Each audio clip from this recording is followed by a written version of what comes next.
Hi, welcome to Singles Completing Him. Today is going to be so awesome. I'm so excited. We're going to be talking about relationships. And with me today I have two wonderful, precious, special guests, and I am so excited that they're here with me today. And I have James and Bonnie Moore, my mom and dad. Hey Rhonda, it's good to be here. Yes, it's great to be here with you today. Relationships take a lot of work. Usually when you meet somebody and you're in a relationship with them, it's kind of all about them, and you want to do so much to please them and make them happy. But then after a while, the relationship comes back to you. What about me? What about me? So we need to be careful and be cautious of our relationships and make sure that we share the love of Christ and have the love of God abound in our heart towards each other. I'm going to ask my parents a set of questions. One will be for my dad, one will be for my mom, and then there will be some that will be for both. The first question is, what are important issues to consider before dating? Well, I think one of the most important issues to consider is if you're a Christian, you don't want to date someone who is not a Christian. So that would be number one, because light and darkness, there's no compatibility there. And so you want to make sure that you are dating someone that is a Christian, and so that you'll stay within the boundary lines of what how a Christian lives and how a Christian conducts himself or herself. What do you think? Well, you're right. When you get born again, you become a Christian. Everything changes about you. Your desires change. Basically your personality changes, and you begin to have different desires and different wants, and you want to begin to please the Lord in all that you say and do, and your nature changes really. And if you dating somebody that's not born again, they have an old nature, and now here you've got a new nature, and they will collide, and they'll collide big time. Mm-hmm. But if you're already married and one of you gets saved, the Bible says that you're sanctified by your mate. If they desire to stay with you, well, let them go ahead and stay with you and pray for them and so forth. When people get in a relationship, they tend to want to change the other person. How can we keep from doing this? Well, it's hard to keep from doing that, but you got to remember the way that person is what drew you to them in the first place. I mean, there was the qualities, the personality about that person that you liked. So if you start to try to change them, then you're trying to change the very thing, that you liked about them in the first place. So, how can we keep from doing this? We just don't do it. You just gotta start looking at the good qualities that you see and try to enhance those good qualities, and don't look at anything that's a bad quality unless it's to the point where there's some qualities and things that you can't live with. Well, you probably won't be able to change them, so you got to decide, well, am I going to accept this or am I not? So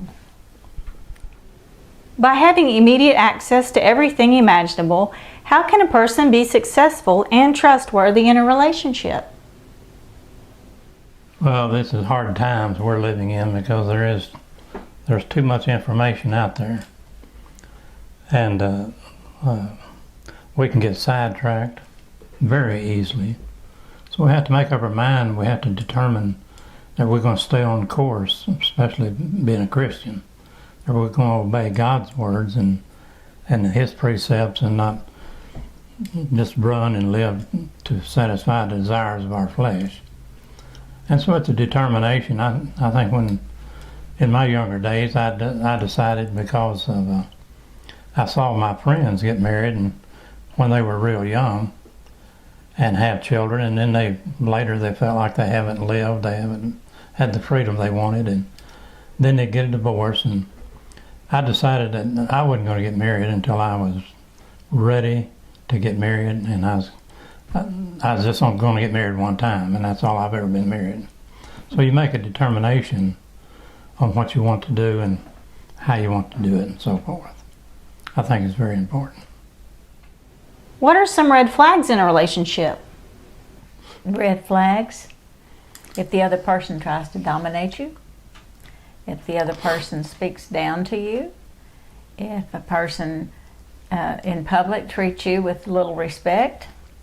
I mean, there's a lot of red flags out there that can let you know right away that this is not a type of person you want to get involved with, whether it's male or female, because they're mean males and they're mean females. And you can know a lot about them, how they treat their parents, and those, friends, and how they react to a crisis. Do they themselves blow up during a crisis, or and check some of their friends too when you're around them, and kind of get acquainted with them and see. You kind of see how they pick their friends and who they like to run with. How do we keep focus on God and not let the person we're in a relationship with try to fill our void and make us happy? Discipline.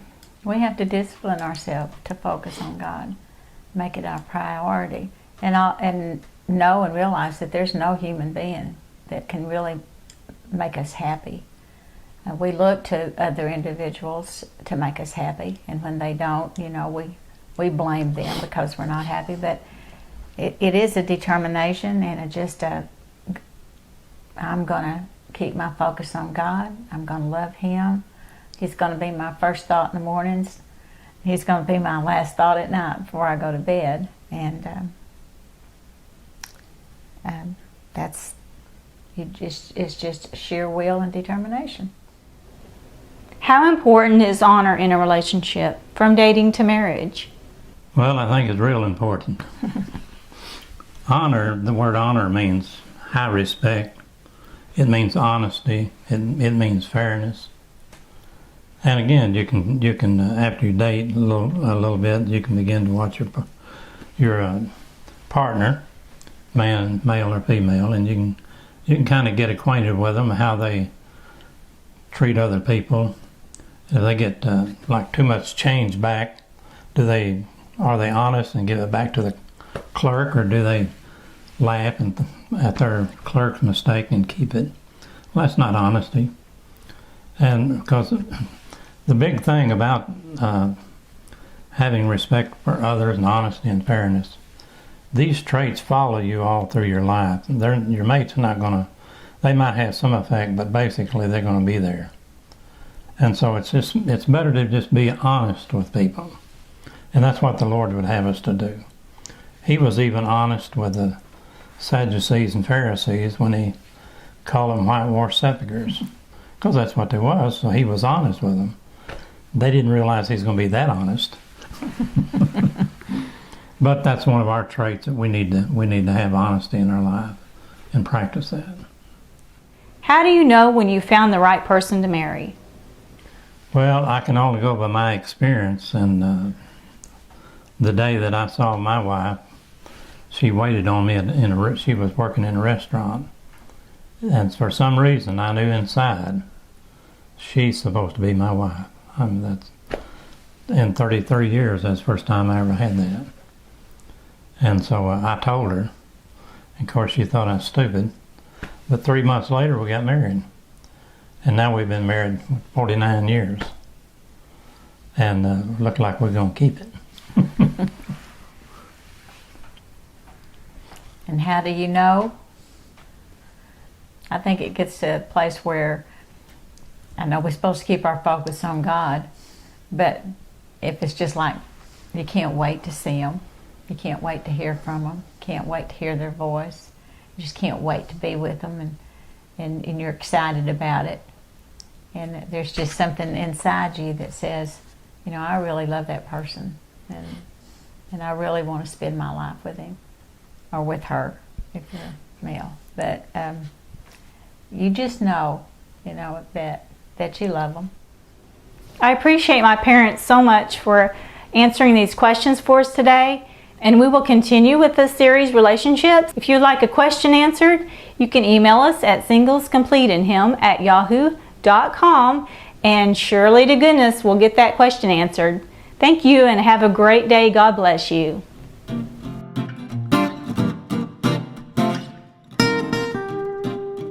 Looking at you.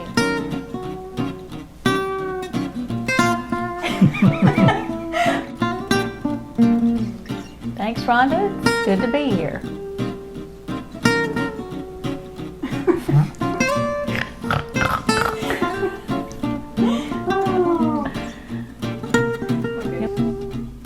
What are important issues to consider before dating? This is for both. Well, you think? Well, that's true. It is important to know a person or know about a person when you're dating them. And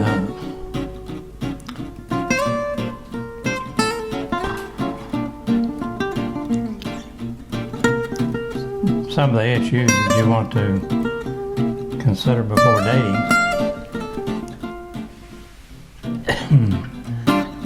Well, now my mind went blank, I think.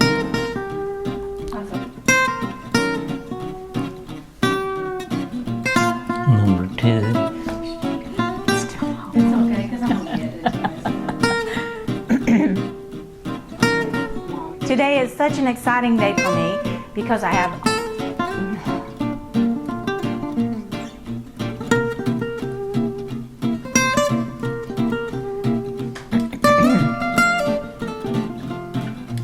What are some red flags in a relationship? Red flags. How do you know when you found the right person to marry?